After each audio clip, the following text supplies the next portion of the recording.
All right, fellas, this view may or may not look familiar, but this is the back side of the 331 in the LTD.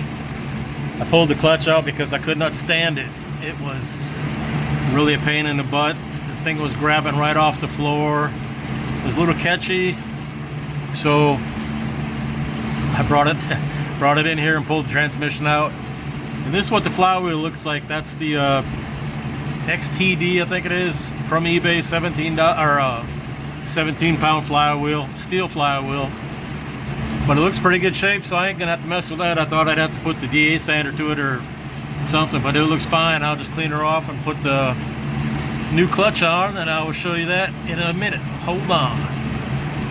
All right, fellas, just to finish this one, I had actually did it like a week ago, and still working through this new phone issues, and I didn't realize when I turned the camera on, it sometimes would go into portrait instead of like landscape, even though the phone's oriented a certain way. But anyway, I kind of got pissed off, so I didn't put this video up because like half of it was, you know, the pictures like this, and the second half was like that. So I was like, screw it, I'll mess with it later. So anyway, this is the clutch that's in the LTD now. This is the one that I took out, and this is still like, there's nothing wrong with it. I'll probably use it in like Brandon's car. It's a little sticky and grabs right off the floor for some reason, and actually the new one kind of does too, but it's not as sticky, so it's easier to modulate. And like the LTD's got a 331 and a 86 millimeter throttle body, so it won't, you know, it's really tough to modulate the throttle good. And then, you know, the 410s and whatnot.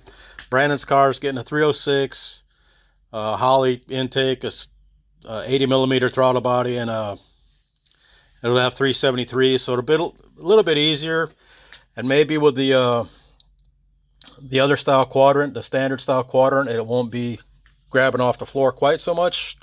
I'm not sure why it is. I've got the ProMotion quick release quadrant. I don't know if, like I said, on the blue car that works great. I got one on the red car too, and it's fine. But I don't know why on the LTD with two different clutches it still acts like it wants to grab not even halfway up. So this is the clutch that was in it. I got this at LMR. They had like a sale some weekend, and I grabbed one. I read a lot of good reviews online about it, so like I said, it works. I think it'll work fine. Just got to be a little more careful about the application. So this is going on the shelf till we get Brandon's car ready for it. And like I said, that's the one in it. That's what's in here now. More on that later. Ideally, I think I should have waited and gone to ProMotion. They've got different clutches, and I probably get better tech advice on why it's doing that. But anyway, it is what it is. I'm going to run it, and then I got more on that later in this third clip. That'll wrap this up. All right, guys, you can see I'm out just doing a data log. It's running. It's somewhat cleaned up. I got more work to do on the cleaning, as you can tell by the windshield. Okay, I'm doing a data log. Don't have the console done yet. That thing is in rough shape. It is so brittle.